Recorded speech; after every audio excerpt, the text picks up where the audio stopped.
Hi, welcome to Splash and Go. Nate Ryan here with Steve Letarte. And Steve, a lot of discussion after Martinsville about the scuffle involving the crew chiefs. Is that what we call it, a scuffle? Well, let's call it a scuffle. Okay. You can call it a fracas, maybe. No, I couldn't. No.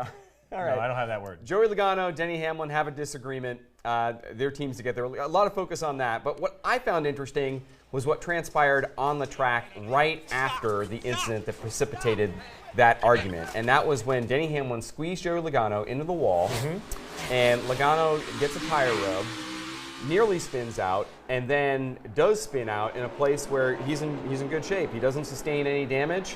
He comes to the pits because it's under yellow now and is able to come back and have a decent finish. Some discussion on social media, was that spin potentially intentional? Joey wasn't asked about it. I'm not asking you to put yourself in Joey's shoes, but is that a smart play for a driver if you can spin out and avoid going a lap down under green? Yeah, absolutely. Listen, do I think Joey Logano could have come back to pit road at 5 miles an hour and not spun his car out? He could have. Do I think he's hustling it back to pit road because he's losing time? I do. Do I think it's okay if it spins out? I also agree with that as well.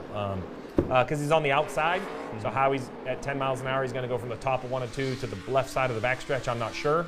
It's a track where there's no runoff, right? There's nowhere to go. So, I'm fine with it either way. Yeah. Good for him. Does that break pretty much save his championship chances? I mean, if he has to pit under green, if the yellow doesn't come out and he's pitting, slowing down. It's way more painful, but we're only at race 1.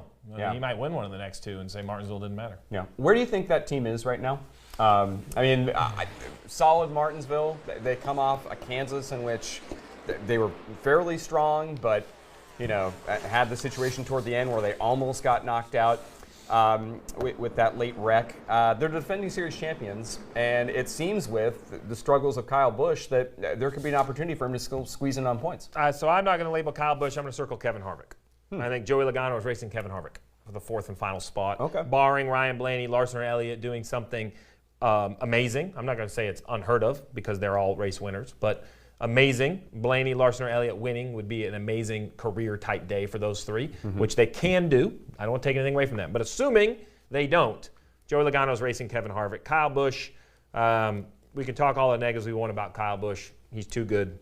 I think he's going to right the ship. So I think it's Logano, Kevin Harvick, both in blue Ford ovals. Should be interesting to see who has more speed at Texas. Okay. Who do you think, and Harvick won that race at Texas, although it was disputed afterward. A year ago, he won that race, and then his car was found to be illegal afterward. But does he find his mojo? Because it seems as if it hasn't been. I mean, he gritted out a top 10 at Martinsville, but it hasn't been the Kevin Harvick of championship form, the guy who's made the final round the last few years. No, but I used to use this term for Ryan Newman, the blue-collar approach. And what I saw from Rodney and Kevin Harvick was a blue-collar day. They had a lackluster start for what we expect Kevin Harvick to be.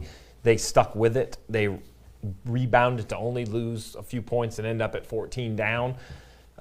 They can't do that for 2 more weeks. This playoff field is too good. You just can't. I'm sorry, you can't. You had Chase Elliott in the garage.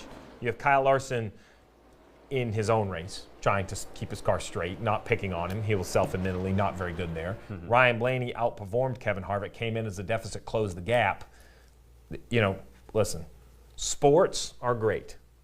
Heroes and all-stars are made in the postseason. Kevin Harvick's Martinsville performance was really solid. Solid's not going to work on the round of 8. It has to be better than solid. So Kevin Harvick and Ronnie Childers are going to have to find a better race car than what they brought to Martinsville. And you think Kyle Busch, who hasn't really been solid much of late at all, you think he's going to be okay, though? You think Texas and Phoenix, he rights the ship? I think the equipment he's in is just so fast. I think all 3 Joe Gibbs racing cars go in if he can just avoid a meltdown. Adam Stevens has a long week ahead of him. If I'm Adam Stevens, I'm not too worried about how well my car turns in the middle at Texas. I'm more concerned about the guy behind the wheel. And can we get through a Texas race without speeding, wrecking, hitting somebody?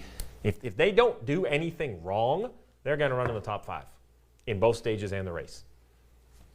But question is, can they avoid that? That's a big capital if. A lot of things have gone wrong recently. We'll see if they do at Texas, and we can ask Kyle Busch about that. He's going to be on Motor Mouths Wednesday, NASCAR America, 5 p.m. Eastern on NBCSN. Check out Kyle Busch joining the show this Wednesday.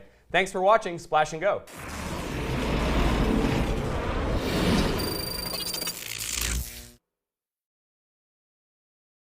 Hey Motorsports fans, thanks for watching. Make sure you hit subscribe before you go for all the latest news and highlights across motorsports.